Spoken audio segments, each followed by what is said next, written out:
I always liked arriving before the rest of them. The fluorescent lights overhead buzzed faintly as I unlocked the main door and stepped into the silence. No phones ringing, no keyboards tapping, just me and the hum of a place still asleep. I made my way to my desk. Third row, left corner, nearest to the window. The city hadn't fully woken yet either, just a soft, gray stillness outside. I opened my laptop, took a sip of the tea I'd brewed at home, and reviewed the numbers from yesterday's usage data. Don't you ever sleep? I didn't turn around. I recognized Marcus's voice. He always came in early when he had something to prove. I sleep just fine, I said. Huh? He stepped closer. You know, you might want to start engaging more with the team. I walked past a stand-up yesterday. You weren't even trying to contribute. I wasn't invited to that one. He gave a short laugh. Everyone's invited. You just have to show up. I looked up then. His suit was too sharp for 7 a.m. His smile, too deliberate. Marcus Ellison always dressed like the CEO he thought he'd become. I was working through a bug in the analytics module, I said. It was crashing on multiple input sets. See, this is what I'm talking about. He perched on the edge of my desk. You bury yourself in code and skip the people stuff. You don't add energy to the room. I said nothing. He waited, maybe hoping I'd protest. I didn't. He eventually stood. You're talented. No one's denying that. He added, adjusting his cufflinks. But leadership? You're just too quiet. He left before I could respond. I didn't bother finishing my tea. Later that morning, the noise rolled in. Chairs scraping, conversations rising, the forced laughter of morning greetings. I kept my eyes on the screen. Across the room, Marcus walked Jenna through something on his tablet. She nodded the way people do when they've stopped listening but don't want to seem rude. I saw her glance at me. I minimized my window. Jenna approached. Minutes later. Hey, got a sec? Sure. She smiled tightly. Marcus wants to do quick one-on-ones today. Just informal stuff. Check-ins, you know. I nodded. I'm free after 11. Perfect. Conference room B. She left, and I stared at the reflection of my face in the black laptop screen. Too quiet. I mouthed the words. Then I opened the code again. Conference room B smelled faintly of dry erase marker and lemon cleaner. I sat across from Marcus, who was scrolling through something on his tablet, pretending to be too busy to look up. His tie was navy. His watch glinted. So, he said without looking up, how are you feeling about your role lately? I feel clear on what I'm contributing. He tapped a corner of the screen. Right. Analytics module. Bug fixing. You've been doing back-end heavy stuff. That's where my strengths are. He smiled without warmth. You know, in this company, we reward initiative, visibility, communication. I let the silence sit. He finally looked up. What's your long-term goal here? I met his eyes. To build something excellent.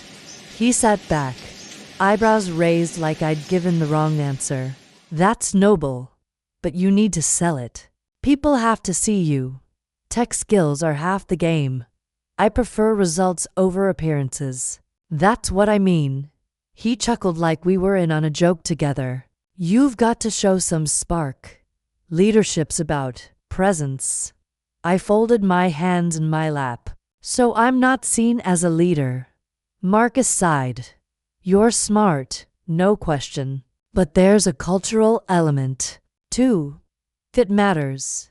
People want energy, vision, not just execution. And you think I don't bring that? I think, he said slowly, you operate better solo. That's not a bad thing, it just doesn't align with the direction we're moving. I felt something tighten under my ribs, but my voice stayed level. You've already made your decision. Marcus hesitated. We're reorganizing some teams. You'll get official notice through HR this week. I wanted to give you a heads up. So this is a performance review. He smiled again. Informal. Constructive. I stood. Understood. He looked surprised. No questions? None that would change your mind. He straightened his tablet. Well, best of luck. I mean that. I left without another word at my desk. The chatter felt louder. I sat down, typed out a few final comments in the code base, then backed up my work onto a private drive. A kind of muscle memory. Jenna walked by, slowed down. He told you? I nodded as she looked sorry. I didn't want her to be. I didn't want anything from them. You okay? She asked. I offered a small smile. Better than okay. She didn't understand what I meant. I didn't expect her to. But as I shut down my machine for the last time, I felt clean. I felt ready. I felt very, very quiet. And they still hadn't learned what quiet meant. Asterisk, the calendar invite said check-in. Nothing else. I knocked once on the door before stepping in. Marcus didn't glance up from his tablet. He was scrolling emails. Maybe, or Slack threads he wasn't reading. Sit, he said, gesturing vaguely toward the chair across from him. I sat. He waited 5 more seconds, then looked up. Let's make this quick. Fine by me. He smirked. So, performance. A pause. You've been steady. Is that a problem? He tilted his head. It's not about problems. It's about trajectory. Fit. Alignment. That word again. I've been delivering every sprint ahead of schedule, I said. My modules have a 2% error rate. That's the lowest in the department. Marcus waved his hand like brushing off lint. No one's questioning your output. It's your presence that's lacking. I wasn't aware this was a personality contest. He chuckled. It's not. But companies are living systems. People feed off energy, direction. You're too. He searched for a word. Internal. I folded my arms. Do you have specific feedback on my work? He exhaled. You're missing the point. Then make it. He sat forward, elbows on the desk. You don't speak up in meetings. You don't build rapport. You don't pitch ideas. You execute them, sure, but you don't lead them. And this company, it rewards voice. I stared at him. You mean volume? No, he said, eyes narrowing. I mean visibility, influence, soft power. You have none of it. I said nothing. He leaned back, tapping the side of his tablet. We're letting you go. I blinked once. Effective Friday, he added. You'll get severance. Jenna's drawing up the documents. I didn't move. Because I'm quiet. Because you're not a culture fit, he said. And no, that's not code for anything. We need people who elevate the room. You don't even fill it. A long pause stretched between us. Then I said, you should have just admitted it. You're uncomfortable with people who don't need to be seen. Marcus frowned. That's not it. It is, I said, rising. You like noise. You think it means leadership. He stood too. We gave you chances. No, I said, adjusting my sleeves. You gave me limits. I just didn't live inside them. He started to respond, then stopped. I didn't wait as I opened the door. Jenna was already there, folder in hand. Her mouth opened, then closed. I nodded once. Let's get it over with. Jenna led me to a smaller glass-walled office to doors. Down. She closed the door behind us gently, like she was afraid of it making a sound. She handed me the folder. Standard termination packet. 2 weeks severance. NDA, of course. I'm not surprised, I said, flipping through it. She sat down. Across from me. Her blouse was pale green, carefully pressed. Her expression was a blend of professional sympathy and practiced detachment. I didn't know they were making this decision so fast, she offered. I'm sure you didn't. She hesitated. It wasn't personal, you know. Just directional. The company's shifting. Culture shift, I said. That phrase again. Jenna gave a small sigh. It's not easy. Letting go of good people. I signed the acknowledgement page. Then don't. She blinked. Sorry? Don't let go of them. It's not. She stopped herself, recalibrated. Sometimes these things are out of our hands.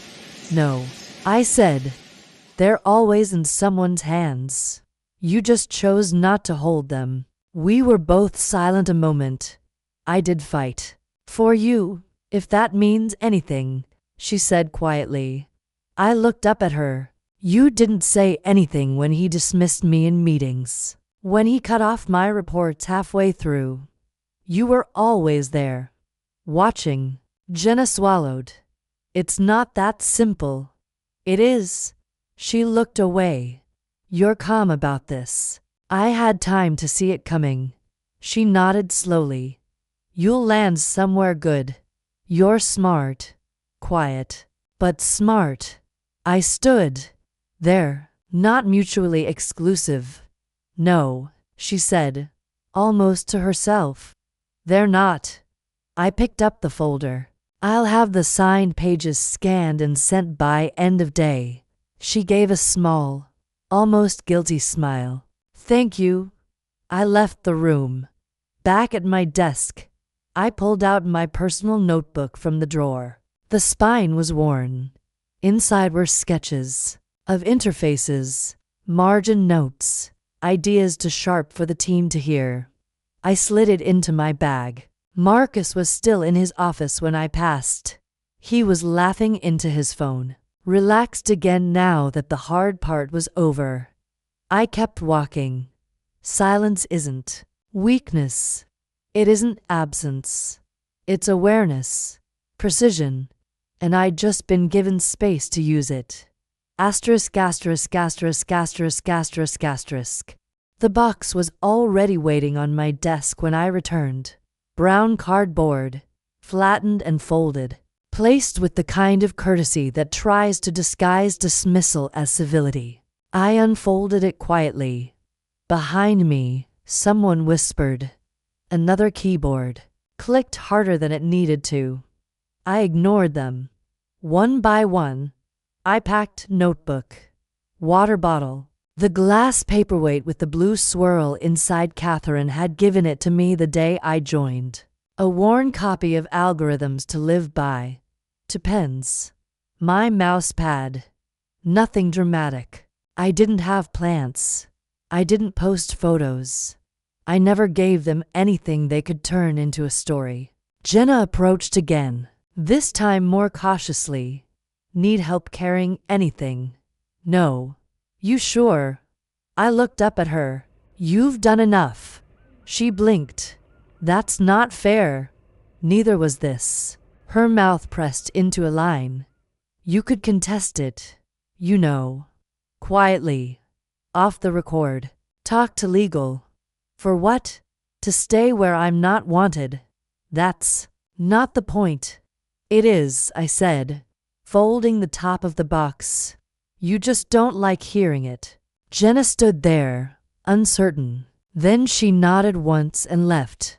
I carried the box through the corridor slowly, not because it was heavy, but because I wanted them to see. Not my sadness, my control. Marcus's door was open. He saw me, heading out. Yes, I said. He stood, Like this moment needed ceremony. You've been a valuable part of this team. No, Marcus, I said evenly. I haven't. That's the point, isn't it? His smile faltered. It's not personal. It always is. He took a step forward. You'll do fine, wherever you land. I won't land, I said. I'll build. His jaw twitched. Well, best of luck. Then, I turned and walked out, box in hand, heart steady. Outside, the light had shifted. Late afternoon sun. Against the windows, cool wind curling around the pavement.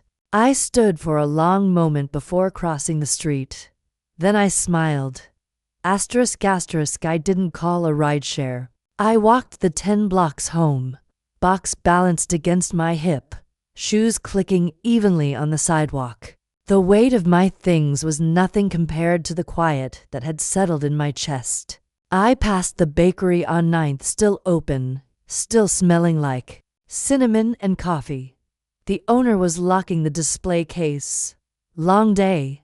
She asked, nodding at the box. First day of something, I replied.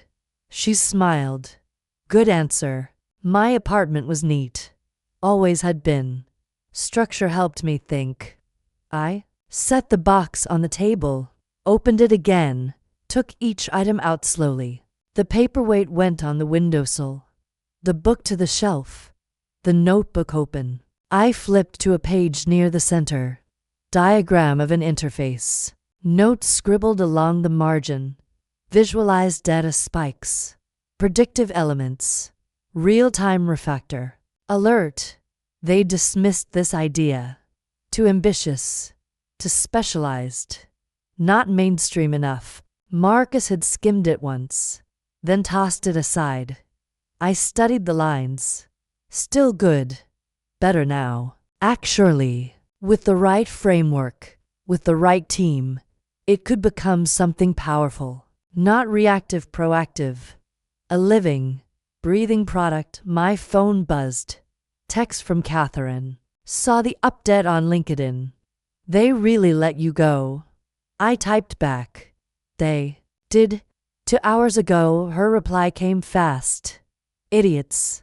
Come by tomorrow. Coffee's on me. I stared at the screen.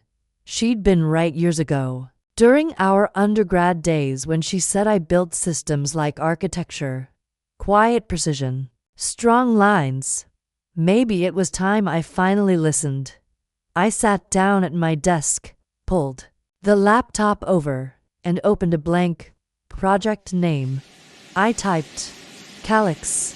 I liked the word. Protective structure. A shell that holds the flower as it forms. I opened a new repo, typed in the first line of code from memory, and I didn't stop. Not for the silence. Not for Marcus. Not for the past. Just forward, just build. Catherine was already at the cafe when I arrived. Seated near the back, laptop open, 2 mugs in front of her. She looked up as I approached and smiled in that sharp, knowing way that made her difficult to lie to. You look unbothered, she said. I am. She slid one of the mugs toward me. Chamomile. Still your ritual? I nodded, taking the seat across from her. Still the ritual. She closed the laptop gently. So, you're officially free. Officially. She studied me. Are we pretending this wasn't inevitable? I'm not pretending anything. You should be angry. I'm not, I said. I'm clear. Catherine raised an eyebrow. That's worse. You only get clear when you're about to do something precise. I sipped the tea. They let me go because I didn't fill the room. She leaned back, arms crossed. You didn't fill it with noise. You mean they never knew the difference? No, she agreed. They never do. A pause. She let it settle, then leaned forward. So, what now? I pulled the notebook from my bag, flipped it open. and turned it toward her. She scanned it quickly, fingers tapping beside the margin. This is the UI you pitched 6 months ago. And refined. They passed on it. They didn't see it. Catherine nodded slowly. They weren't supposed to. I waited. She looked up at me. You want to do this for real? I already started the code base. She grinned. Of course you did. I need the right structure, I said. And a name. And time. You have time. I need funding. You might have that too. I looked at her. She opened her phone, started scrolling. There's a cohort starting in 10 days. Angel-backed, mostly. Fintech. But they like stealth builds. I'll send an intro. Catherine, she met my eyes. Don't insult me by hesitating. I closed the notebook. Calyx. Her brow lifted. What? That's the name. She smiled slowly. Calyx. Protective layer. Elegant. You always did like metaphors. I like strategy. I know, she said. That's why I'm in. I paused. In? I'm not just introducing you. I'm backing you. Personally. I stared at her. Why? She leaned in. Because they gave you the room you needed to start something they'll never understand. Asterisk, asterisk, asterisk. I let the words sit between us. I didn't come here looking for money, I said. Catherine tilted her head. You came here because I see you. I always have. I looked at the mug in my hands. The steam had faded, but the warmth was still there. You remember when we built that student portal sophomore year? She said. You stayed up for 30 hours refactoring back-end logic while I talked to the press. We needed both, I said. Exactly, she replied. And we still do. I nodded. This product, it's not just another dashboard. It predicts failure points before they cascade. Flags patterns executives don't even know to look for. Pattern recognition at the operational level, she said. That's not noise. That's leverage. It would have saved them, I said. Marcus's team. They're hemorrhaging data and don't even know where it's bleeding. And now you're not there to stop it, she said, eyes bright. Their loss is your company. I met her gaze. If I do this, it's going to be mine. No figureheads. No voices louder than the work. She smiled. That's what makes it investable. I slid the notebook back into my bag. I need engineers. Ones who understand failure as a signal, not a flaw. I know too, she said. I'll make calls. And I'll rewrite the architecture tonight. Catherine reached into her own bag, pulled out a small black folder, and handed it across the table. What's this? Seed doc template. Equity outline. It's clean. Use it if you want, or ignore it. I opened it, scanned the headings. Every page was spare. Efficient. Just like her. This'll move fast, she said. Be ready. I am. She leaned back, then said softly, You don't have to explain your silence anymore. I looked at her. Everyone else made you. Define it. Marcus tried to shame it. I won't. I know what quiet means. I nodded once. It's how I know what to say when I speak. She reached for her coat. That's the difference between signal and noise. We stood together. I'll call tomorrow, she said. I'll have the repo link ready. Catherine grinned. Good. Let's build something loud enough to shake them without raising our voices. We stepped out into the cold together, both of us sharp with clarity.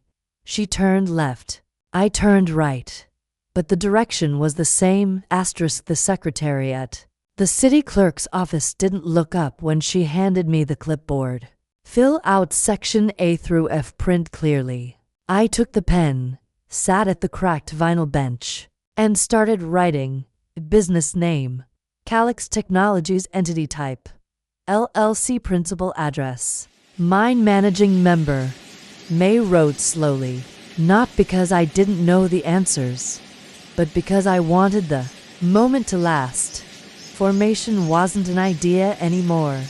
It was ink, paper, process.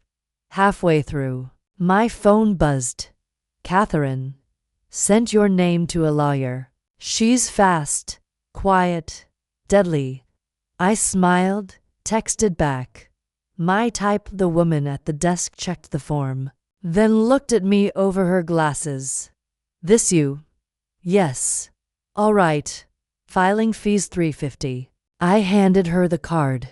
She ran it without comment. Processing will take a day or two, she said. I'll wait. She raised an eyebrow. You're staying. Someone else waited 2 years to overlook me. I can wait 2 hours to form something real. She shrugged and slid the receipt across the counter. The building was stale and silent. I paced the hallway, boots echoing off tile, until my name was called. Miss Lin. I turned. The clerk held up a stamped packet. Calyx Technologies, LLC. You're official. I took it, weightless and solid in my hands. Thank you. Back at my apartment, I spread the documents across the table like blueprints. Ein confirmation, articles of organization, bank account forms. Catherine had already sent wire instructions for seed funds. Her commitment came with zero hesitation. I opened a new notebook page. Foundation secure domain, file EIN, open business account, set up cap table, schedule first dev. Sprint me door buzzed, delivery. I opened the bag and pulled out a sandwich, still warm, and a small box from a local stationery shop. No note, but I knew it was her. Inside, a custom brass nameplate. Calyx Technologies. Built quiet, built sharp. Asterisk. I placed the nameplate on my windowsill, just behind the glass paperweight. Sunlight slid across both. I opened my laptop. The repo was ready. The architecture doc was already 12 pages deep. Modular design, AI-aided fault detection, UI flow sketches embedded in line. I'd coded 3 of the 4 core components last night. A Slack ping. Catherine. Catherine Lin, 3:41 p.m. Got your back-end proposal. Clean. Elegant. You write like you think. Me, 3:42 p.m. I think like I build, quiet, layered, and fast. Catherine Lin, 3:43 p.m. Lawyer's name is Sam Vogel. Contract doc by morning. I nodded to no one and replied. Me, 3:43 p.m. Put her in the thread. I'll move when it lands. I stood, stretched, watched a few pigeons balancing on the railing across from my fire escape. One of them lifted into flight, hesitant at first, then precise. Back at my desk, I returned to the spreadsheet. Equity allocations, founder shares, convertible note terms. It wasn't just paperwork. It was architecture. Catherine had once said most people build dreams out loud to prove they were serious. I built in silence to prove I didn't need permission. I called the bank just after 5. Yes, ma'am. We can get you an EIN-based account by morning. Do you have an operating agreement? It's being finalized tonight. Then we'll have it ready for signature by 10. I thanked him, added it to the list. Catherine sent a single emoji in response to my update. A sapling. I sent back. Steel by 9 p.m. The framework was live in the staging environment. 1 sandbox. 3 user states. Predictive feedback based on data mockups. No we yet. But the bones were there. I shut the laptop. Let the quiet hold me for a moment. It wasn't the kind of silence that echoed. It was the kind that settled over a blueprint like a layer of glass. Tomorrow, I'd begin interviews. The ones I picked would understand this rhythm, the shape of something forming. Calyx had a shell now. What it protected was coming next. I'd been building it for a year. Nights when my eyes ached. Weekends when my inbox went quiet. Lunch breaks taken at my desk with one hand on a fork and the other on a keyboard. They thought I was coding bug fixes. I was rewriting the foundation. Every feature Marcus had rejected lived in my private repo. Every pitch he'd skimmed over had been refined offline, honed like a blade. Quiet wasn't compliance, it was collection. Calyx didn't start when they fired me. It started when they ignored me. I spread my notebooks across the floor.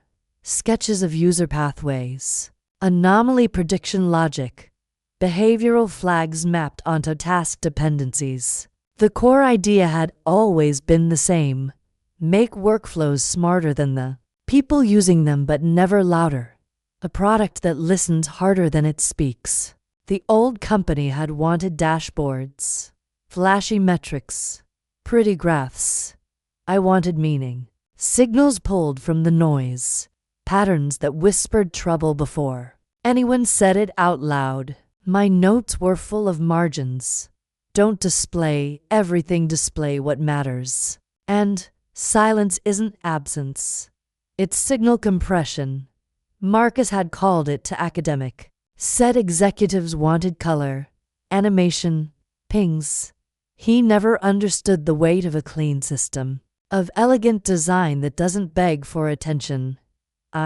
Ray opened the module I'd hidden from the company servers. What was supposed to be an optimization layer for their CRM, but I'd taken it further.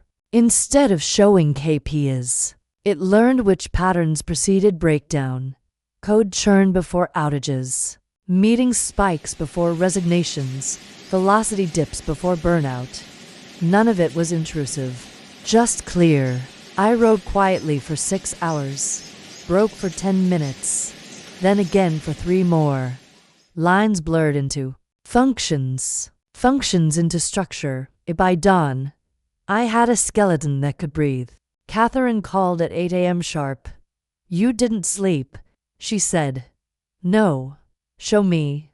I shared my screen, walked her through the flowchart, the prediction engine, the risk alerts. She said nothing for a full minute. Then, they had this in front of them and still let you go. They weren't looking. They weren't listening, she corrected. I adjusted the window. I want to run the first test on synthetic data today. Clean input, edge case behavior. Need a test partner.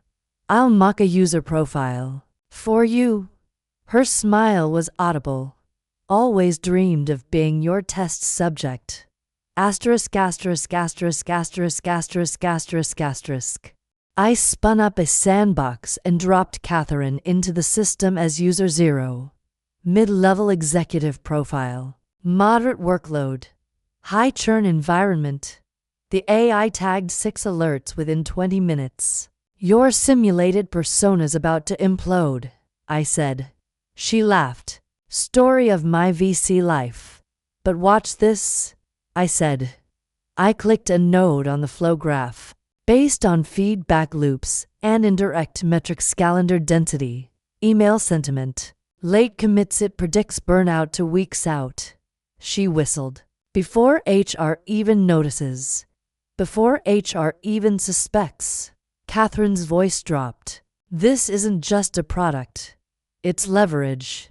I nodded. If companies see the right cracks early, they fix what matters, not surface. Structure. She leaned in. And if they don't, they lose people before they know they're already gone. A beat of silence. Then she said, how long to MVP? 6 weeks. If I build solo, you're not building solo. I paused. You have names. 3 resumes already in your inbox. All X Corp. Two I pulled straight from post-layoff DMIs. They've got scars and sharp edges. Like you. I scanned them. One line from a cover letter caught my eye. I want to build something quiet and brilliant. I'm tired of performance disguised as progress. I'll call them tonight. No need, Catherine said. They've already cleared time. Group call. 5 p.m. I almost laughed. You never wait. I wait for no one but you. I smiled. Let's see how they think under pressure. That afternoon, I walked the new team through the blueprints virtually, on a call that lasted 90 minutes and 0 wasted seconds. Leo was first to speak. It's like a nervous system. Reacts before the mind's aware. Exactly. I said PRIYA leaned in. But make the UI breath light. No red flags. No anxiety triggers. I noted it. Agreed. Jonah added, the model's lean, but the training set has to be built right. No garbage in. Then we cure it carefully, I said. Silence. Good silence. Then Leo said, when do we start? You already did. After the call, I reopened the repo and pushed new code. They'd never believed in this system. Marcus had wanted momentum without awareness, speed without control. But Calix would see, and in the quiet, it would speak.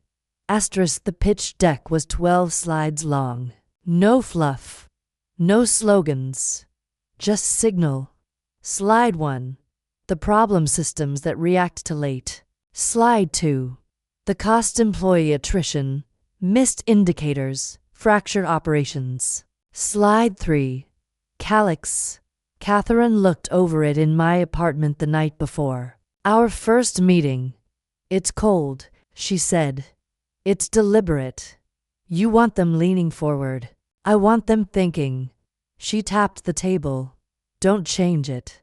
The first investor was Mark Evers Gray stubbled, soft-spoken.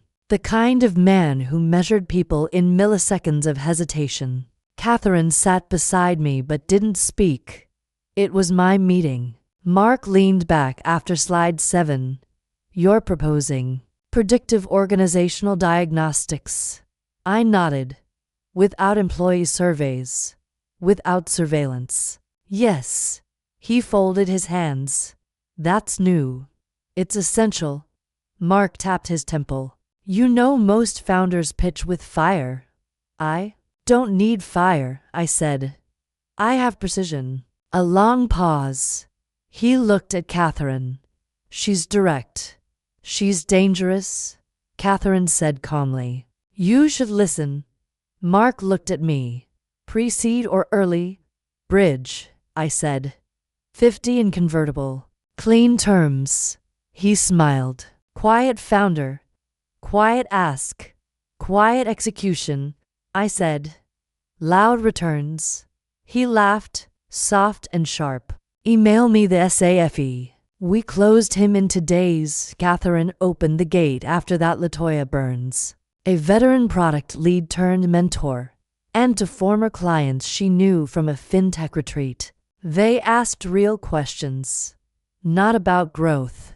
About failure. How we'd manage it. What we'd learn from it. I answered everyone. I like you, Latoya said. You're not trying to dazzle. I'm trying to deliver. She nodded. Keep the cap low. I'll wire 25. The room grew faster than I expected by week's end.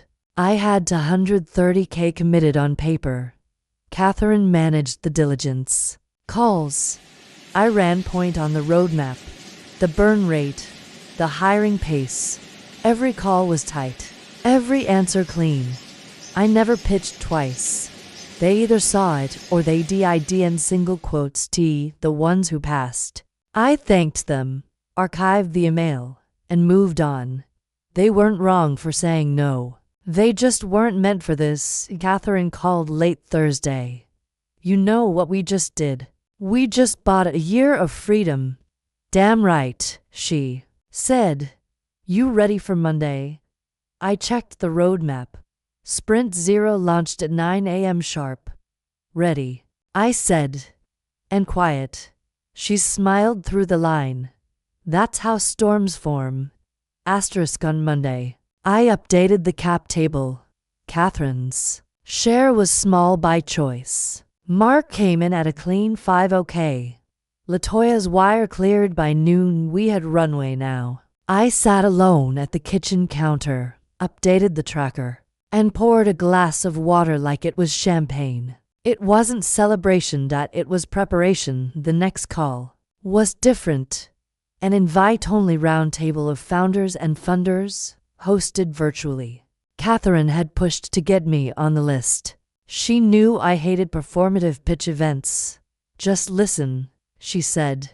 One comment, one slide. That's all. The moderator welcomed me last. This is Elena, she said. She's building something surgical. A few faces looked up. One man in a checked shirt smirked. Stealth mode, huh? Everyone stealth until they don't raise. I unmuted.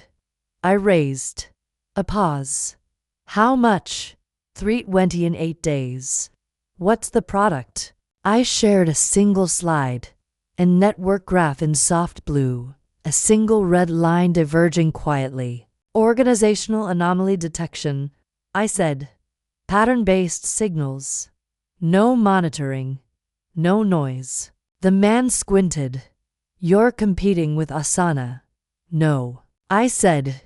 I'm warning companies before they break. Silence again. Then a woman in the lower right box spoke. Send me your deck. I nodded. Check your inbox. She smiled. You're calm. I'm right. Afterward, Catherine texted. You left them stunned, I replied. I left them focused. The next day, I heard from two more contacts.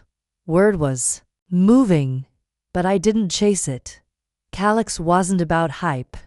It was about clarity. We updated the website. Simple landing page. No logos. No founder photo. Just one line. We show you what's breaking before it breaks. That night, Jonah pinged the group chat. Jonah 9:13 p.m. just ran sim against anonymized devlogs from my last job. Caught to burnout markers no one spotted. This works. Priya 9:14 p.m. Let's not oversell it. Let's just build it right. Leo 9:15 p.m. quietly. Yeah. Me 9:15 p.m. always. The money wasn't the point. It never had been. The quiet was. The space between noise and signal, where real systems take shape. Calyx wasn't a pitch anymore. It was a presence. We didn't launch with a bang. We built with purpose. 2 weeks. That was the runway I gave us. To transition from framework to functioning organism. 14 days of code, clarity, and zero noise. Catherine called it quiet fire. She wasn't wrong. I started every day before dawn. My desk was a battlefield of clean notes, dual monitors, and a blinking cursor that never blinked long. I tracked commits in real time, pushed revisions every hour, and met with the team in bursts 10-minute syncs. Nothing more. Leo handled system stability. He didn't speak much in meetings, but his code base was airtight. Memory usage just dropped 18%. He messaged on day 3. How? Moved to batch ops to async. Quiet. When? Priya's wireframes arrived clean. No distractions. No red anywhere, she said during one call. Colors for context, not alarm. I nodded. Quiet ooey. Confident backend. She smiled. Exactly. Jonah rebuilt the AI's flagging logic to focus on context shifts over raw anomalies. He was the first to recognize that outliers weren't always dangerous, they were sometimes just early. This system isn't looking for panic, he said. It's looking for patterns that whisper. By day 5, we had our first closed loop. Input, detect, flag, interpret, adapt. And no one outside our Slack channel even knew we existed. On day 6, I called Priya directly. Got a minute? Always. You remember what happened with the pulse check system back at the old place? She didn't hesitate. Marcus nuked it. Said it was too delicate. It was catching the churn before the exits. I know, she said. I'm rebuilding it. She exhaled. Then, I'm in, fully. I need the UX to carry the weight of that memory. We'll be using it on them soon. A pause. You mean? Yes, I said. They're about to list the company. Their core product is collapsing. And we're ready. Almost. On day 7, I brought into ex-teammates. Jonah had worked with Leo before, and vouched without being asked. One was a senior data analyst who left after Marcus shelved her entire department. The other was a DevOps lead who'd quietly stopped showing up 6 months ago. They joined without questions, just usernames and fire in their commit logs. I didn't announce them to the team. They introduced themselves with code. Asterisk, asterisk, asterisk, asterisk, asterisk, asterisk. By day 9, the system was breathing on its own. Calyx ran simulations across synthetic org data, adjusted predictive thresholds, and delivered alerts through a translucent UI that whispered, not screamed. Everything was intentional. Nothing shouted for attention, but nothing went unseen. Jonah ran a cross-check against publicly available datasets. We flagged burnout risk in a team that posted layoffs a month later. He said, this thing is real. Only if we keep it clean, I replied. No feature bloat. No distraction. Catherine messaged. Catherine to 03 p.m. Product looks surgical. You're almost ahead of the market. Me to O for PM. We're not trying to lead it. We're trying to outlast it. She liked that. On day 10, Priya redesigned the alert hierarchy. No color until context confirms escalation, she said. Just motion. Shadow. Soft movement. Leo nodded. Let the data breathe. I approved the commit and pushed it to staging. On day 11, we ran a live session through an anonymized org chart 20 nodes. Real-time synthetic behaviors. The system lit up a thread no one expected. Who's team 7B? I asked. Jonah checked the logs. Middle management. Low turnover. Then why the pattern? Same one we saw in burnout forecasts, but buried under praise emails. Disguised distress. Priya said. I stared at the curve. We're building the only thing that sees what silence hides. On day 12, Catherine walked in with a printed notice. They're listing, she said. Marcus's company. Fire sale. They're calling it a strategic merger opportunity. I didn't smile. Internal leaks say the product's failing, she added. Client attrition's over 30%. I opened the Calyx dashboard. I have a blueprint of the version we wrote before he stripped it. I remember, she said. It was better. It still is. I stared at the alert curves we'd trained. His company's signature behaviors were identical. Same loops, same flags, same decay. They'd spent all that time ignoring quiet signs. We'd spent ours mastering them. Day 14, we pushed to pre-launch. Leo's final commit merged without conflicts. Priya's UI layers passed accessibility with 0 adjustments. Jonah ran a final AI sweep. Everything held. Catherine raised a glass of black coffee. To silence, she said. To signal, I replied. And we clinked. Calyx had formed. And it was already watching. Asterisk, it was Priya who told me. She messaged just after 7 a.m. Priya 7:04 a.m. internal memo leaked. They're looking for a buyer. Quiet panic. I didn't ask who they was. I already knew. I opened the private alert tracker I'd embedded into Calyx's shadow environment. One of our internal simulations mirrored their product structure, based on recent input attrition, velocity drops, leadership churn. The projected failure point was 3 weeks out, accelerating fast by 9:30. The rest of the team knew. Jonah pinged me. Jonah 9:34 a.m. Our predictive models mimicking their structure. Decay curve matches last quarter's financial bleed. Leo posted logs showing 6 user behavior anomalies consistent with burnout spiral. Leo 9:37 a.m. We could have saved them. I typed back. Me 9:38 a.m. They didn't ask to be saved. That afternoon, Catherine called. They're reaching out to acquirers. I stood by the window. You have sources inside. I have ears everywhere. They're not going to survive this, I said. No, they're not. What's they're asking? Mid-7 figures. Desperate valuation. Might go lower. They should, I said. It's not worth more. She paused. They still don't know who you are to them, do they? No. Good, she said. Because they're about to. Later that night, I found an old prototype buried in my backup drive. It was dated 11 months ago, the version Marcus laughed off in that meeting. I remembered every word. Overcomplicated. We're not building therapy software, he'd said. I'd said nothing then. I clicked the file open now. Lines of logic that still pulsed with clarity. I uploaded the prototype into our comparison engine.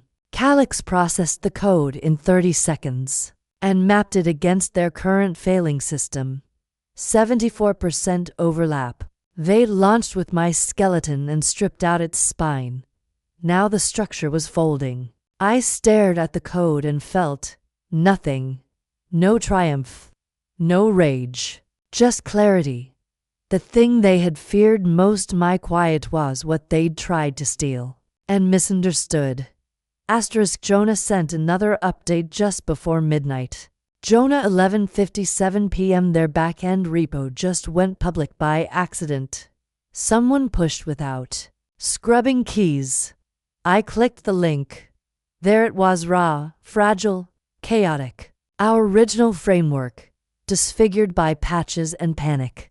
The commit history told its own story. Rushed sprints, sloppy merges, rollbacks on critical functions.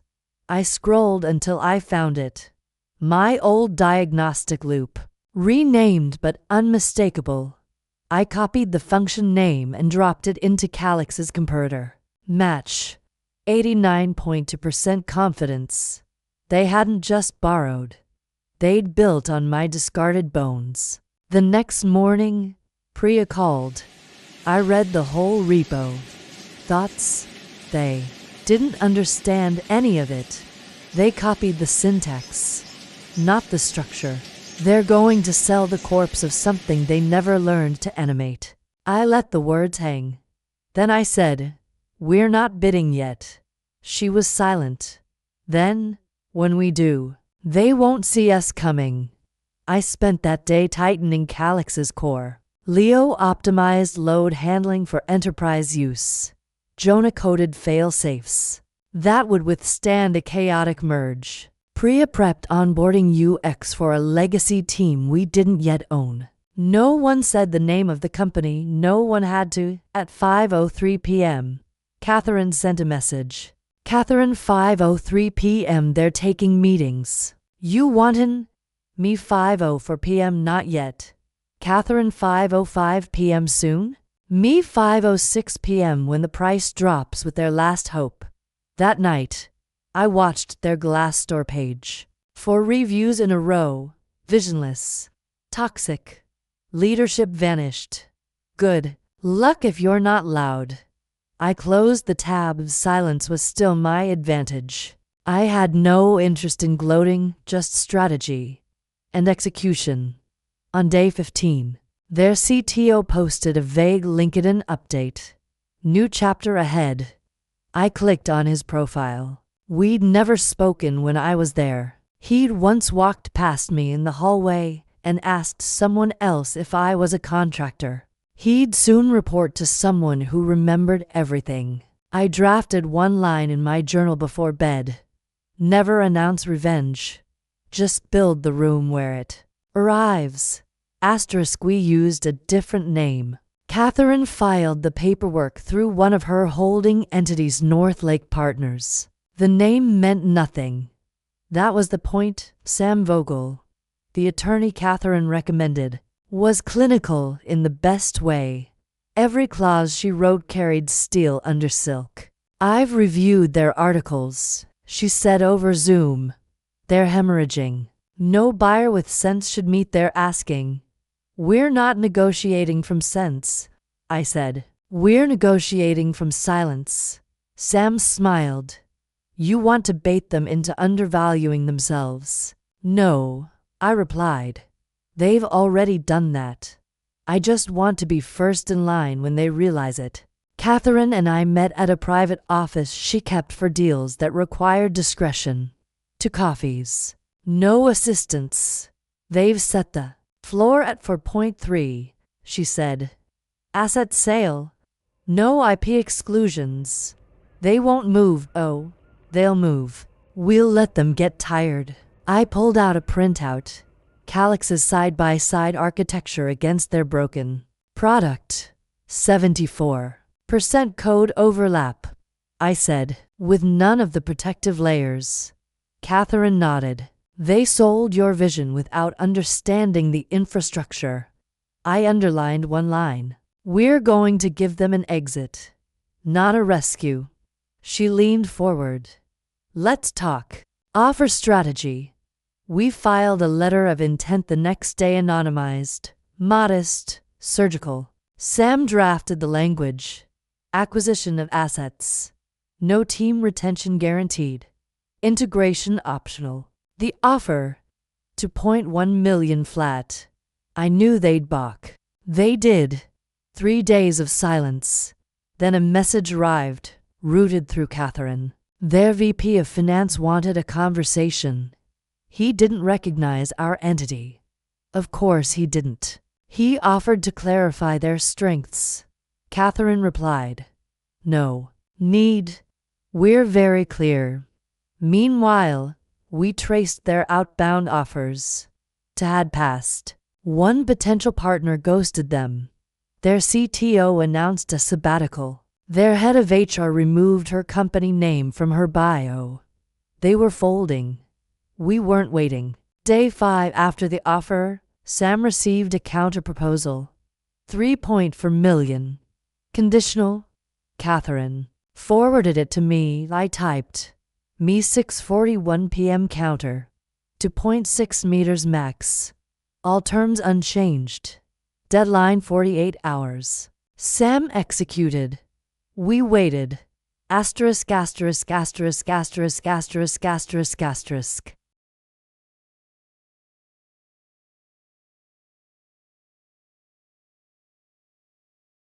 They replied in 20 for agreement in principle, no questions asked. Sam forwarded the signed draft with one note. Sam Vogel, they folded faster than expected. They're scared. I read the clause twice. Asset transfer within 10 business days. No contingencies. I highlighted my favorite sentence. No restrictions on future use or repurposing of acquired code base. The irony was silent and perfect. Catherine walked into my apartment with 2 folders and a bottle of water. No champagne, I asked. She smiled. You're not a champagne person. I opened the first folder. Contract copies. Authorization. To close. A transition schedule. The second folder held credentials to their internal systems. Git access. Cloud storage. Slack export permissions. They sent these before escrow. I said. They're desperate. Catherine replied. You built a trap with no bait. Just inevitability. That night, I logged into their production instance. It was fragile, held together by hotfixes and hope. Bugs patched over with duct tape. User metrics half fabricated for quarterly reports. Teams working in circles. It was all familiar. I clicked into the analytics dashboard. My dashboard, mangled and renamed, and watched a frozen graph try to update. Error message. Missing backend node. I almost pitied it. Almost. Leo sent a message. Leo 9:13 p.m. just reviewed the repo you forwarded. They broke the spine. Me 9:14 p.m. Can we fix it? Leo 9:14 p.m. We can replace it. Jonah added. Jonah 9:15 p.m. Rebuild in 3 weeks. Clean. Better. Priya chimed in. Priya 9:15 p.m. Let's make it whisper again. I typed. Me 9:16 p.m. Then we begin. By midnight, the deal was closed in spirit. The final documents would take days to move through escrow, but it didn't matter. The company was already ours. I turned off the lights, sat in the quiet, no headlines, no noise, just a room full of code, and a future that belonged to me. The room was smaller than I remembered. Conference room, defrosted glass walls, long white table, the same too bright fluorescent light that made everyone look tired. I took the head seat. Catherine sat to my right, phone face down. Sam Vogel reviewed final clauses from her laptop. Quiet and unshakable. We were early. I wanted it that way. Marcus arrived late. He walked in with the kind of smile you wear when you think you're still in charge. He froze when he saw me. His eyes moved from my face to the chair I sat in, to the contract packet on the table. I didn't stand. Good to see you, Marcus, I said evenly. He recovered quickly. The mask clicked back into place. Elena, this is surprising. Is it?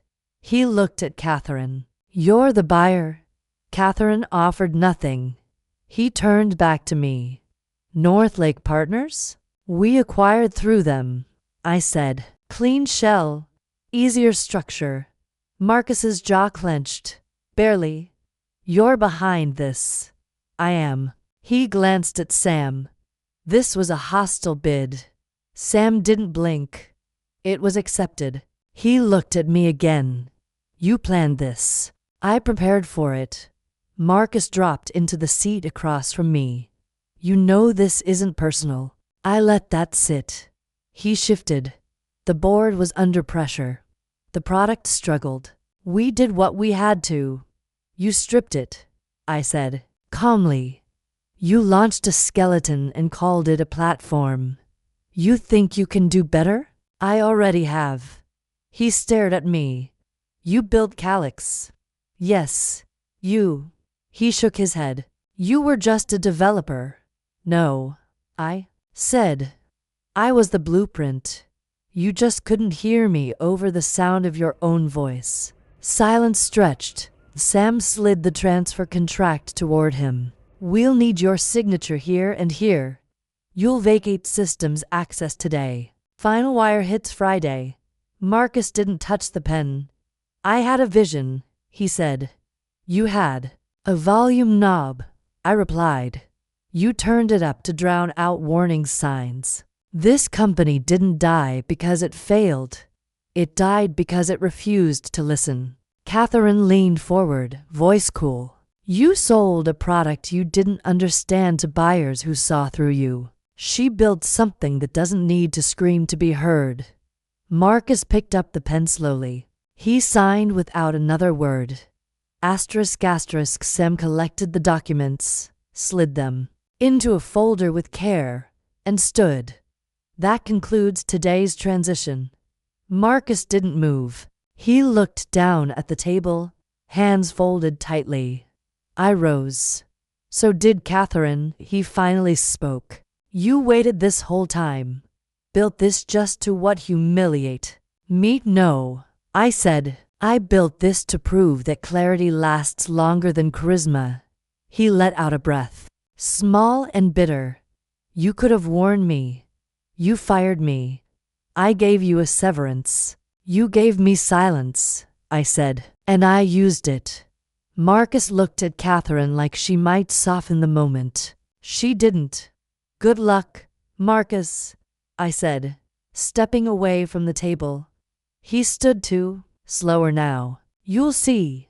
It's harder when you're in charge. I stopped at the door. No, I said. It's only harder when you don't listen. We exited together. The hallway hadn't changed. Same gray carpet. Same buzzing lights. Sam turned down the corridor toward legal. Catherine and I walked toward the elevator. You okay? She asked. I'm clean. She glanced sideways. You didn't enjoy that at all, did you? I didn't build this to enjoy him losing. I built it to win without him. The elevator doors opened. We stepped inside. Downstairs, the lobby receptionist didn't look up. We walked past the same glass wall I'd once passed with a cardboard box in my arms. Now I had nothing in my hands, and everything I needed. Back at the office, our office, Leo and Priya were waiting. Jonah stood near the screen, a diagram already open. Smooth? Leo asked. Signed, I said. Priya grinned. Did he try to bargain?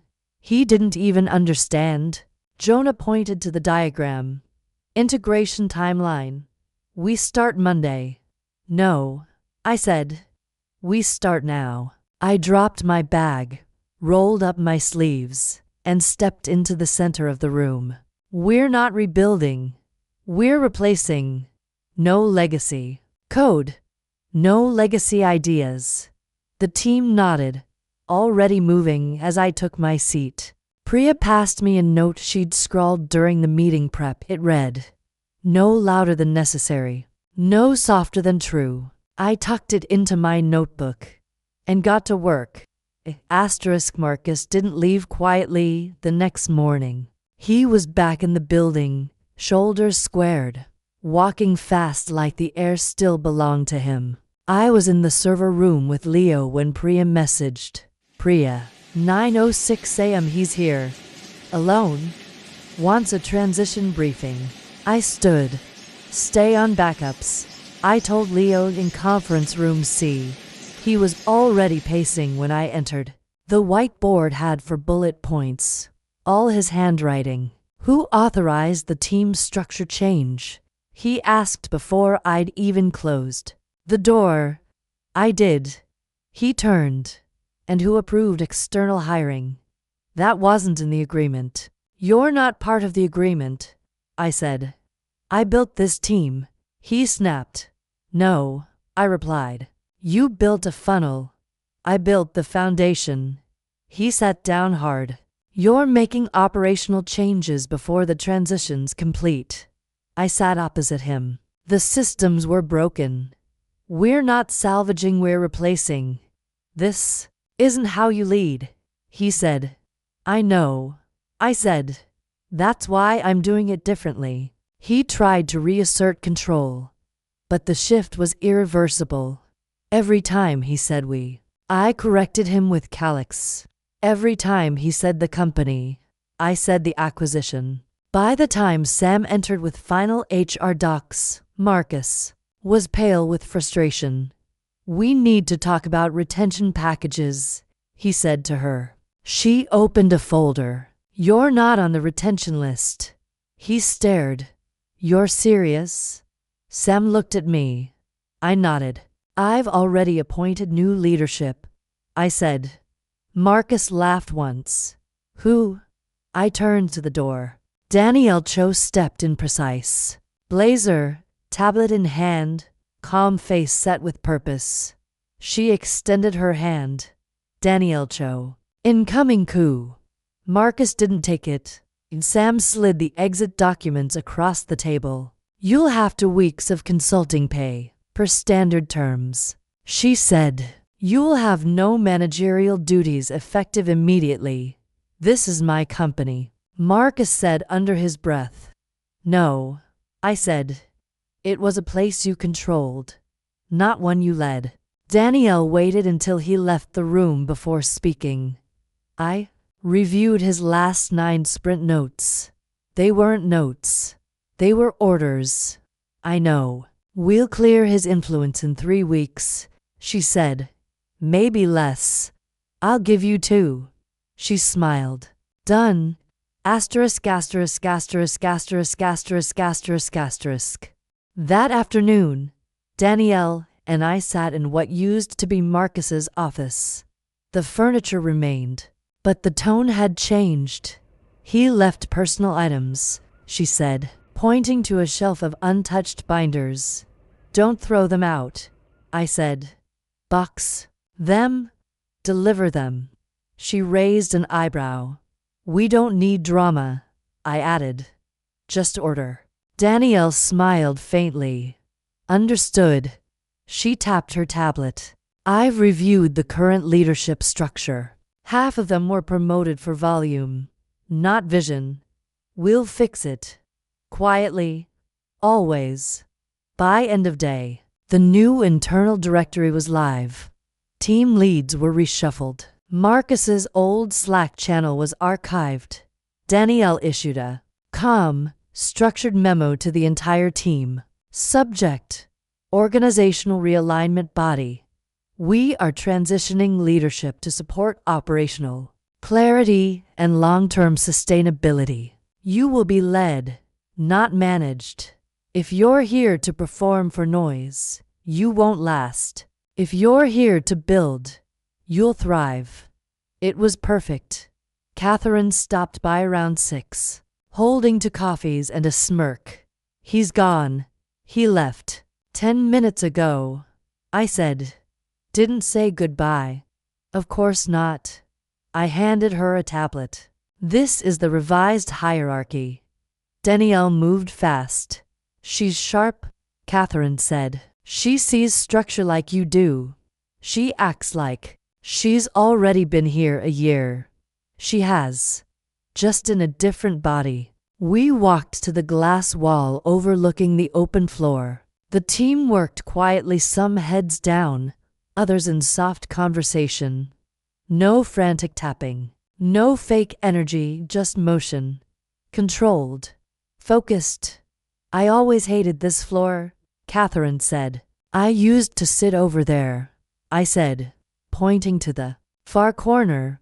She followed my gaze. And now, I don't sit anymore. I lead. She bumped her shoulder lightly against mine. You always did. At 7:03, Danielle messaged. Danielle chose 7:03 p.m. All access revoked. Marcus has been off-boarded completely. Me 7:04 p.m. Thank you. That's closure. Danielle chose 7:05 p.m. Now we begin. I closed my laptop for the day. No applause. No announcement. Just a quiet room. Finally in the right hands. Asterisk asterisk 24 hours later. The company's Slack channel buzzed with a single notification. Marcus Ellison had posted a resignation message. It was brief. No apologies, no explanations. Just a final nod. I read it twice. Effective immediately. Thank you for the opportunity. That was it. Jenna sent me a text later. Jenna 9:23 a.m. He's gone. No drama, I replied. Me 9:24 a.m. Good. She wrote back. Jenna 9:25 a.m. Can you believe it? No. I typed. I always knew. The office felt different that morning. The silence wasn't empty, it was shifting. The seat Marcus had occupied was already empty. The door was locked, but the key wasn't returned yet. I didn't ask. About it, Danielle called a quick all hands. Marcus's departure is effective immediately, she said. We're focusing forward. No distractions. There were nods. Some cautious, some relieved. No one asked what had happened behind closed doors. They didn't need to later that day. I walked past Marcus's old office. The light was on. The chair was empty. A single file folder sat on the desk, marked Legacy Documentation. I glanced in. The folder was thin. The pages were sparse. I closed it quietly. His legacy wasn't the system, it was the silence he'd left behind. Asterisk that evening, I reviewed the Slack logs. Marcus's last messages were terse, detached. One read, Marcus 8:12 p.m. Good luck. You'll need it. I responded silently by archiving the channel. No reaction. No reply. Jenna stopped by my desk the next morning. I wanted to say, she began, hesitant. Thank you. For what? For not holding a grudge. For moving on. I looked up. I don't waste energy on grudges. She smiled, eyes soft. I see that now. We talked briefly about transition plans, about team morale, about the future. She said quietly, you're the leader they needed. I didn't answer immediately. Later, I pulled out my notebook. I wrote, some people leave a silence behind, not empty, but full. It's up to those who stay to decide what fills it. I closed it. The future was mine to shape. Asterisk Jenna emailed me first. The subject, coffee. I replied, today, 3:30. My office. She arrived on time, hands folded around a paper cup, eyes uncertain. Come in, I said, gesturing to the chair across from mine. She sat quietly. For a moment, neither of us spoke. She finally broke the silence. I wanted to say I'm sorry. For not doing more. For not speaking up. I let her words settle. You did what you felt safe doing. She looked away. That's not good enough, is it? It was for you. That's the difference. Jenna pressed her lips together. You know I saw what was happening. The way Marcus dismissed you. How he talked over you. The way he made decisions. I nodded. I thought if I kept my head down, maybe I could avoid the fallout. You did, I said. Level. For a while. She held my gaze. You don't have to forgive me. I'm not here to do that, I replied. Her shoulders tensed. Then why did you agree to meet? To let you say what you need to say. To hear it. She nodded, eyes glistening. You deserved better. I gave myself better, I said. Jenna let out a long breath, almost a laugh. You always were stronger than you looked. I didn't answer. She pulled a folder from her bag and slid it across the table. What's this? HR audit trail. Every performance review. Every complaint that went nowhere. I stared at it. Why now? Because it's over. And because you should know I tried. Even if it wasn't enough. I put my hand on the folder, then pushed it back. I don't need receipts, I said. Not anymore. Asterisk. Jenna looked surprised. You really don't want them? I shook my head. They're from another life. She sipped her coffee, shoulders sagging with relief and regret. It's hard to let go of habits. Harder to let go of guilt. I know. But you have to. Otherwise, it keeps filling the room. Even after the person is gone. She managed a weak smile.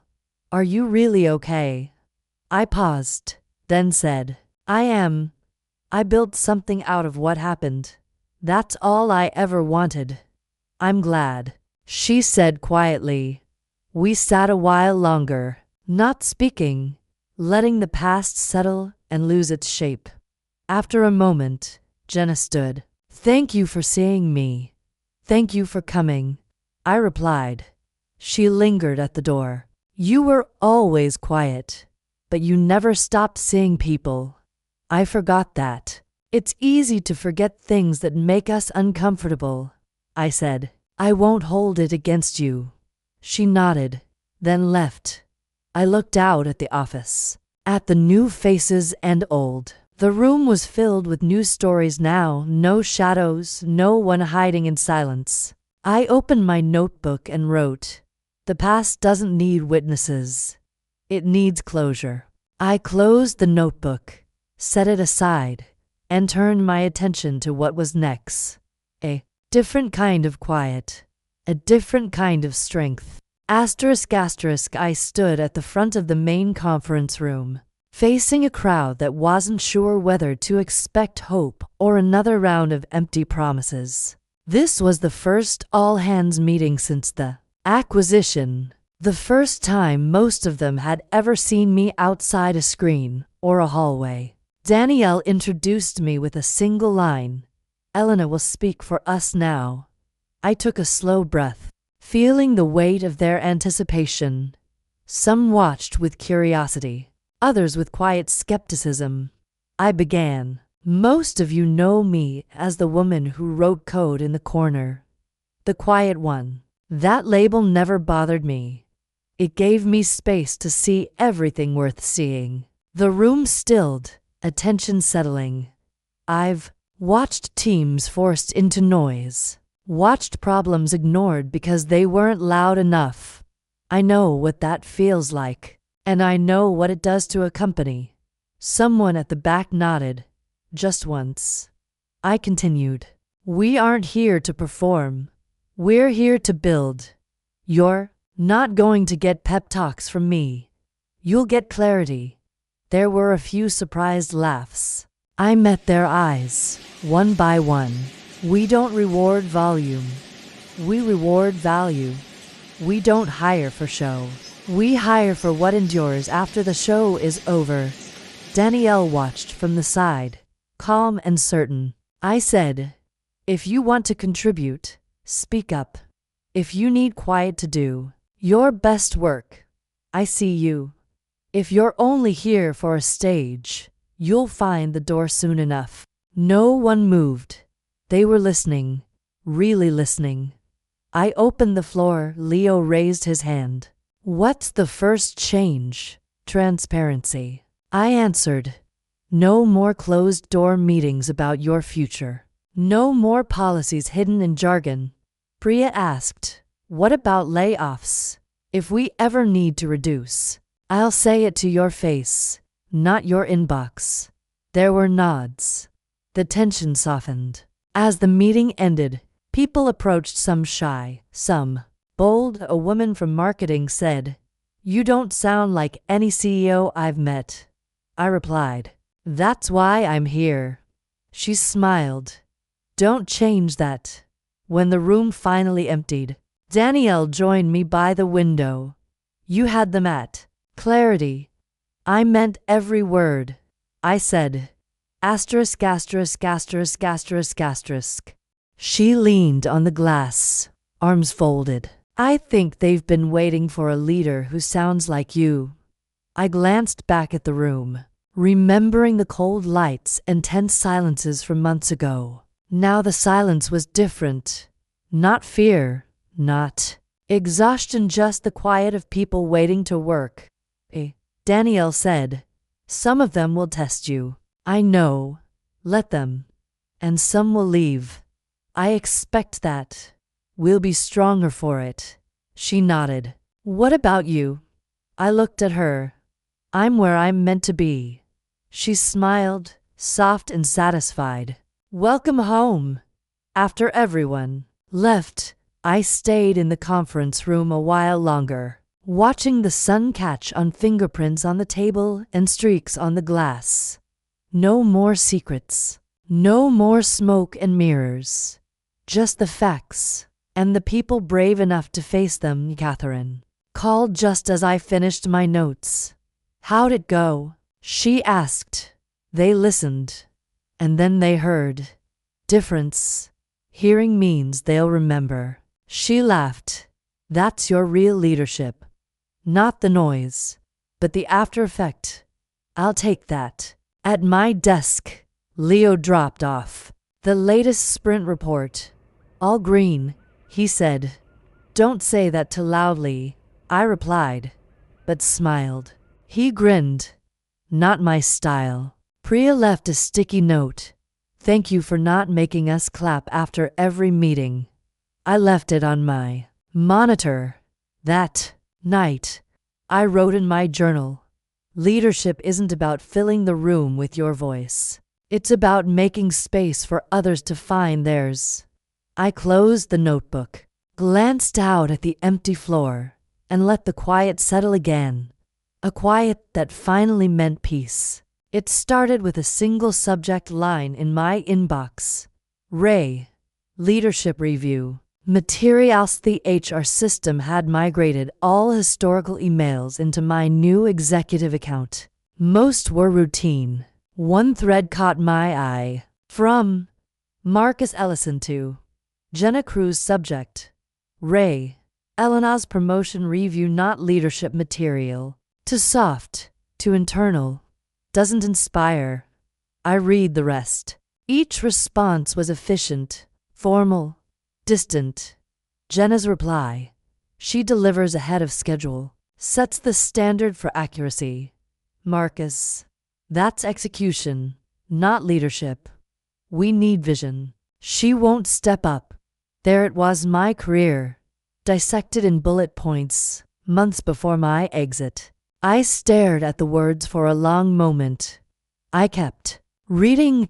There were notes from performance reviews, private memos forwarded for reference, all of them circling the same refrain: quiet, not seen; reliable, but invisible; not CEO material.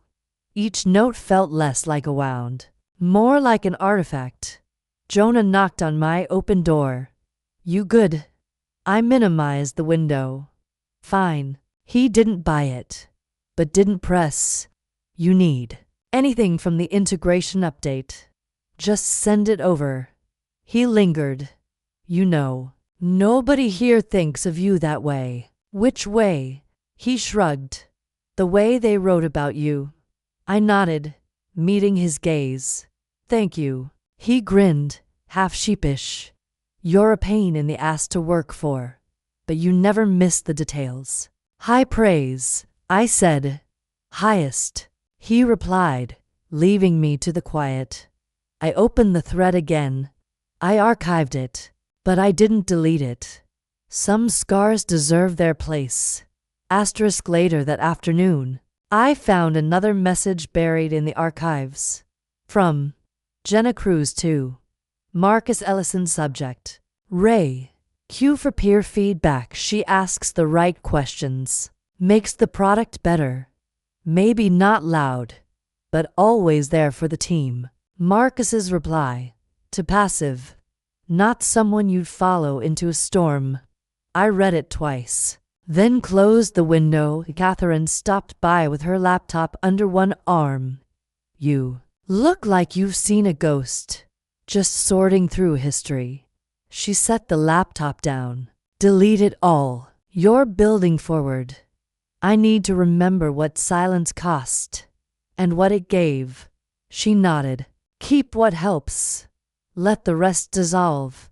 That evening, after the team cleared out, I sat alone in my office and wrote an email to myself. The subject: Legacy Buddy. Every word they used to hold me back became the scaffolding I climbed. Every absence made me stronger. They were right, I'm not loud. I don't fill the room. I build it. I sent it, no reply needed. Before leaving, I updated my archive folder. I kept a copy of Marcus's review. Just one. Not for vengeance. Not for nostalgia. But as a reminder. I never needed their permission to lead. I only needed their absence. The building was quiet when I walked out. Not empty. Full of potential. The kind that grows where noise used to be. I shut the lights, locked the door, and let go of the rest. Asterisk. My new office was all glass. No walls to hide behind. No door to shut. I'd asked for it that way. Transparency wasn't just a principle, it was an antidote. People noticed. Some looked in when they passed. Most grew used to it. I filled the space with light, clean lines, no clutter.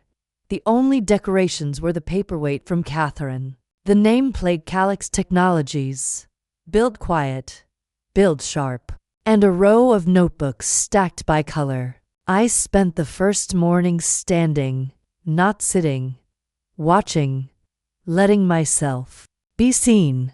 Priya came in first. She set her coffee down, hands loose at her sides. "I like what you did with the place," she said. "I wanted nothing hidden." She grinned, bold. Most CEOs hole up behind oak doors. I used to hide by default. I don't want that anymore. She nodded, leaning on the glass. "You think people will work differently if they see you working?" "I think they'll feel what real clarity looks like." She smiled, softer now. "You're not performing, though. That's the difference." "No need," I said. "Not anymore." She sipped her coffee, then left me to the view. By noon, Jonah brought in a plant, a small jade in a white pot. "Needed more life in here," he said, setting it beside the window. "I like it," I said. He hesitated, then asked, "You nervous?" "A little, but not the way I thought I'd be." He nodded. "Everyone's watching you." "I know, and I want them to." He left with a smile. In the afternoon, Leo stopped by, notebook in hand. "You have a minute?" "Always," I said. He settled into the chair across from me, eyes tracking the glass walls. "Does it feel strange? All this transparency?" "A little, but it's freeing. There's nothing for anyone to speculate about." He grinned. "And nothing to hide from. That's the idea." He flipped open his notebook. "Architecture review at 3. Want to sit in?" "I'll be there." He nodded, stood, and paused at the door. "For what it's worth, I like this version of the company better." "Me too," I said. By sunset, the office was quiet except for the soft murmur of a few late meetings. I walked the floor, noting the ease in people's faces. Conversations weren't forced. No one was waiting for permission to speak or afraid to be overheard. I returned to my office, closed my laptop, and stood for a long time, looking out across the city lights. No one came to interrupt. No one needed to. I realized then that this was what I'd wanted all along, not solitude, but honest visibility, a place where nothing was hidden and nothing needed to be. I jotted a note on a fresh page in my notebook. "Walls don't keep you safe. They just keep you unseen." I looked around my glass office, light, clear, open. This was my room. And I was done hiding. 6 months later, Calyx bloomed. The launch was quiet. Just a new version update and a line of code released to our growing client base. No press release, no headline, only a product that finally felt like itself. The team gathered in the main workspace, sunlight angling in through high windows.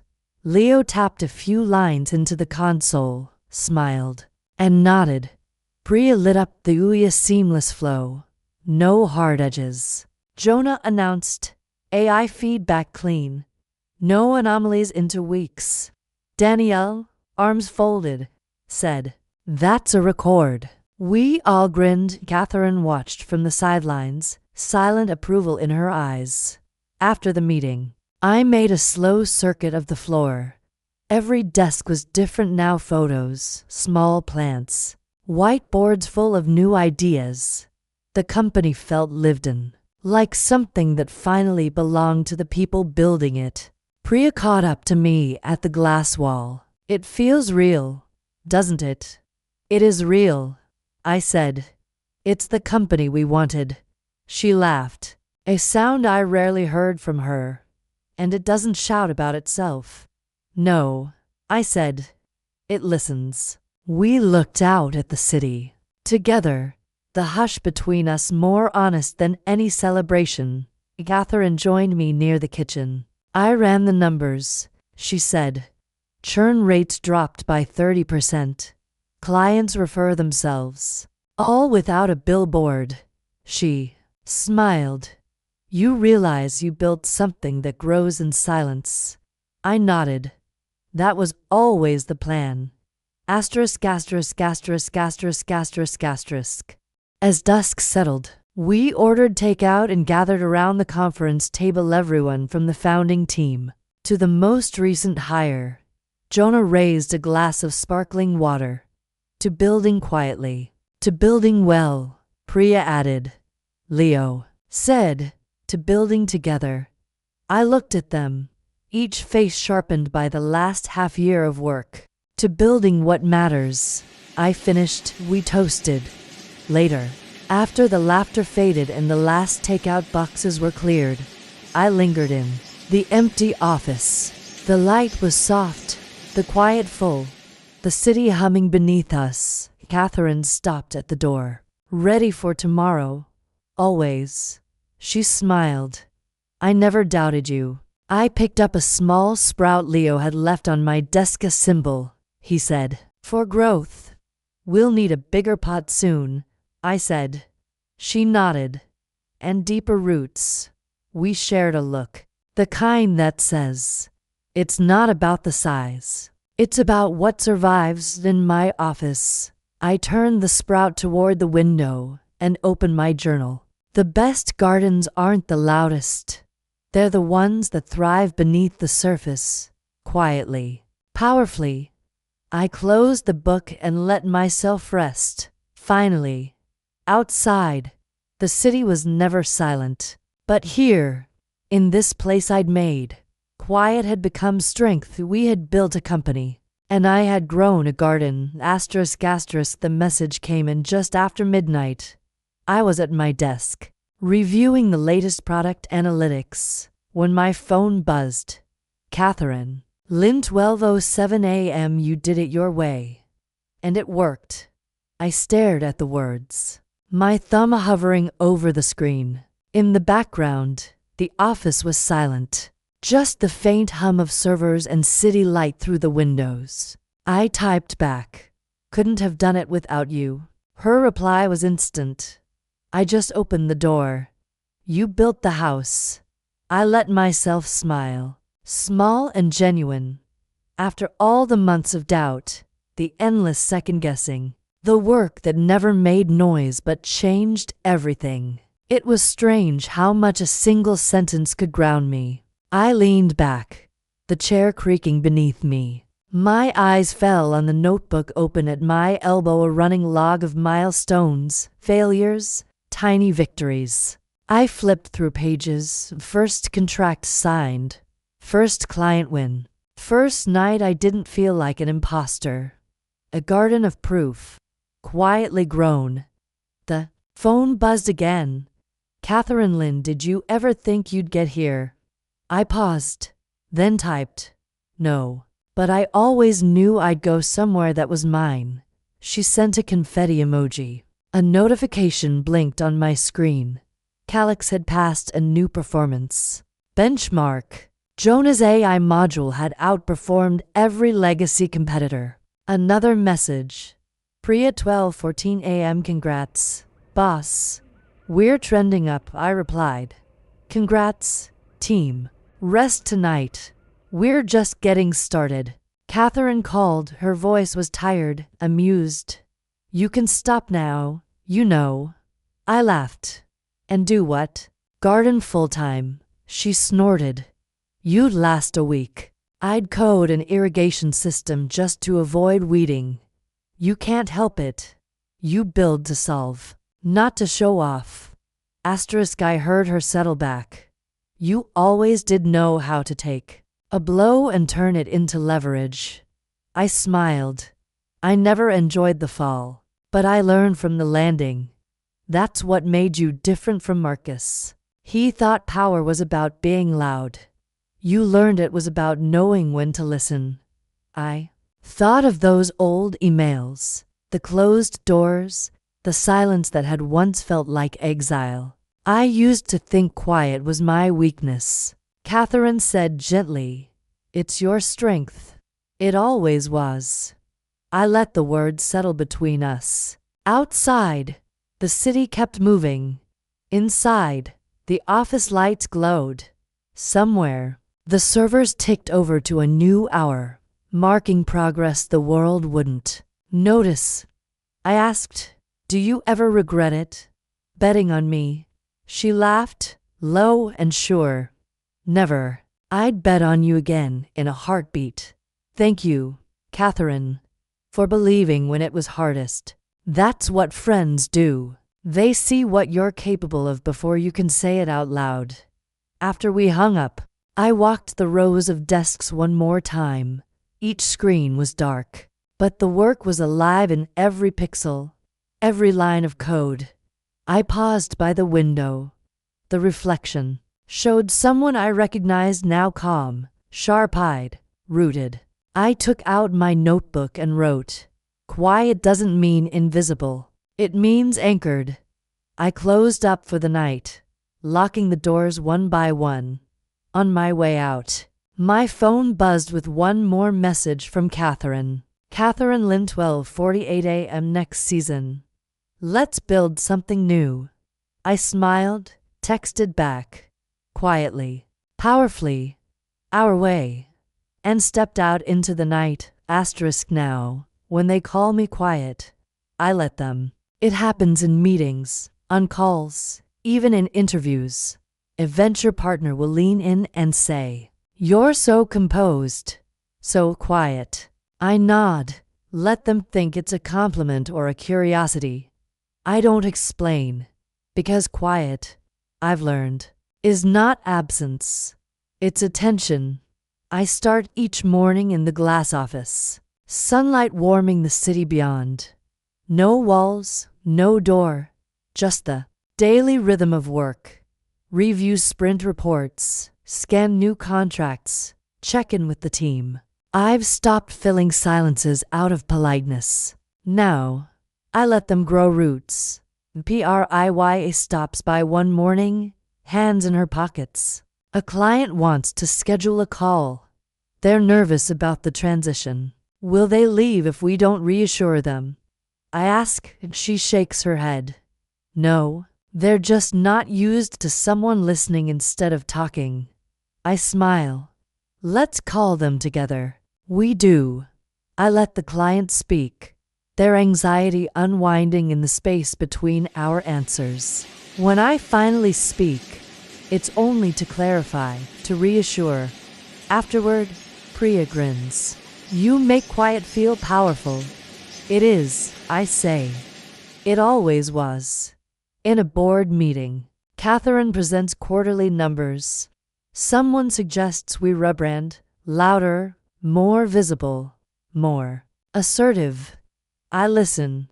Then I say, "We're not going to be louder. We're going to be truer." A pause. No pushback. Catherine glances at me after. "You didn't flinch." "I don't need to," I answer. She laughs. "That's new. It's old. I just stopped hiding it." Danielle sends a company-wide memo. Subject: "What we value if you need noise to feel seen. You're in the wrong company. Here, quiet is clarity. Here, we notice what's growing beneath the surface." I print it and pin it by my desk. One Friday, Leo finds me sketching workflow diagrams on the wall. "You ever miss the way things used to be?" he asks. "Sometimes," I say. "Mostly. I just remember what it took to get here." He nods. "You changed this place. I let it change me, too." He looks around, thoughtful. "People used to worry quiet meant you weren't present. Now they know it means I'm paying attention." He smiles, taps the diagram, and heads out. That afternoon, I pause by the window. The city pulses, always just beyond the glass. Calyx hums along a garden tended by people who value presence over performance. A recruiter emails. offering to place me as CEO at a new, much louder company. I archive the message. I have no interest in filling someone else's silence. Jenna stops by. She's grown in her role, voice sure, eyes clear. I wanted to say, she tells me, you made quiet mean something different for a lot of us. I thank her, meaning it, as she leaves. I write in my notebook. Roots aren't seen, but they hold everything up. I host a lunch for the team. No speeches, no forced clapping. Just a room full of people who know their work matters, even if no one outside ever sees it. Catherine finds me later. Next chapter. I nod. Not louder, just deeper. She toasts with her coffee mug. To what grows in silence. To what lasts. I reply as evening falls. I turn out the lights in my glass office and walk through the quiet, open space. The building glows, not with noise, but with the promise of something lasting. They still call me quiet. Let them. Silence is not emptiness. It's the sound of roots spreading, strong and deep. And I never needed to be loud. I only needed to grow. Asterisk, asterisk, asterisk, asterisk, asterisk, asterisk.